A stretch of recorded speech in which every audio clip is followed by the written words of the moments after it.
അപ്പോൾ എല്ലാവർക്കും good morning. അപ്പോൾ നമ്മൾ രാവിലത്തെ ഒരു ചെറിയ തിരക്ക് കാണിക്കുക കേട്ടോ. കാരണം എന്താ വെച്ചാൽ എല്ലായിടത്തും ഉള്ളത് തന്നെയാണ്. കാരണം ചോറ് ഏകദേശം ആകുമ്പോൾ ഞാൻ ഇപ്പുറത്തെ സൈഡിലേക്ക് വെക്കും കേട്ടോ. പിന്നെ ആ ഒരു ചൂട് വെച്ചങ്ങാണ്ട് ഫുള്ളായിട്ട് വെന്തോളും. അപ്പോഴേക്കും നമ്മൾ കറിയും ഉപ്പേരിയും ഒക്കെ ആക്കണം. അപ്പം ഞാനിന്ന് വറുത്ത് അരച്ച സാമ്പാർ കേട്ടോ. കാരണം പൊടിയിട്ട സാമ്പാർ എളുപ്പപ്പണിക്ക് വെക്കുമെങ്കിലും പക്ഷേ അതൊരു വസ്തുവിന് കൊള്ളൂല. എന്തെങ്കിലും വെച്ചിട്ട് കാര്യമില്ല. പക്ഷേ വൈകിട്ട് വന്നാൽ ഏട്ടൻ്റെ വയലിലൊക്കെ ഞാൻ കേൾക്കേണ്ടി വരും. അപ്പം ഞാൻ ആ കാര്യത്തിന് മുതിരാറില്ല.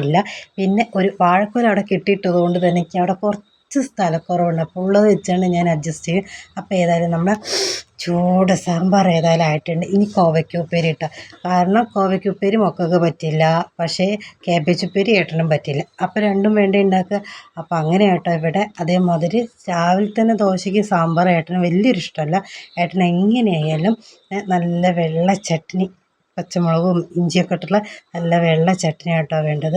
അപ്പോൾ അതും അവിടെ റെഡി ആയിട്ടുണ്ട്. അതിൻ്റെ ഇടയിൽ കൂടെ മോള് ക്ഷേത്രത്തിൽ പോയിങ്ങാണ്ട് ഭക്ഷണം കഴിക്കാനിരിക്കണം. അതിൻ്റെ ഇടയിൽ കൂടെ അതേ അവളും കളിച്ചുകൊണ്ടിരിക്കുക കേട്ടോ. അപ്പോൾ ഞാൻ അതിന് വഴക്ക് പറയും. എന്ത് വഴക്ക് പറഞ്ഞാലും അപ്പോൾ ഒരു ചിരിയുണ്ടാവും. ആ ചിരിയിൽ നമ്മളങ്ങോട്ട് ഫ്ലാഷ് ആവും. അപ്പോൾ അതേ അങ്ങനെ വഴക്ക് പറഞ്ഞുകൊണ്ടിരിക്കുന്ന ഇടയിൽ കൂടെയാണ് ചെറുത് വന്നുകൊണ്ട് എനിക്ക് സോയാബീൻ വേണമെന്ന് പറഞ്ഞ്. അതിന് മുന്നേ തന്നെ മൂത്ത ആൾ എനിക്ക് രാവിലെ ഓർഡർ ഇട്ട് പോയതാണ്, അമ്മേ സോയാബീൻ വേണമെന്ന്. അപ്പം അങ്ങനെ സോയാബീനും ആ കൂട്ടത്തിലാക്കി. അതെല്ലാം ആയിക്കൊണ്ട് നമ്മൾ ഏതായാലും ഇവർക്കുള്ള ഫുഡൊക്കെ ഏകദേശം റെഡിയാക്കുക കേട്ടോ. ഞാൻ ആദ്യം തന്നെ കറി ഉപ്പേരിയൊക്കെ ആദ്യമാക്കും, പിന്നെയാണ് ചോറാക്കുക. പിന്നെ മക്കൾ കാണാതിരിക്കാൻ വേണ്ടിയിട്ടാണ് ഈ ലാസ്റ്റ് ചോറാക്കുന്നത്. കാരണം അവർ കണ്ട ഇച്ചിരി മതി വരെ.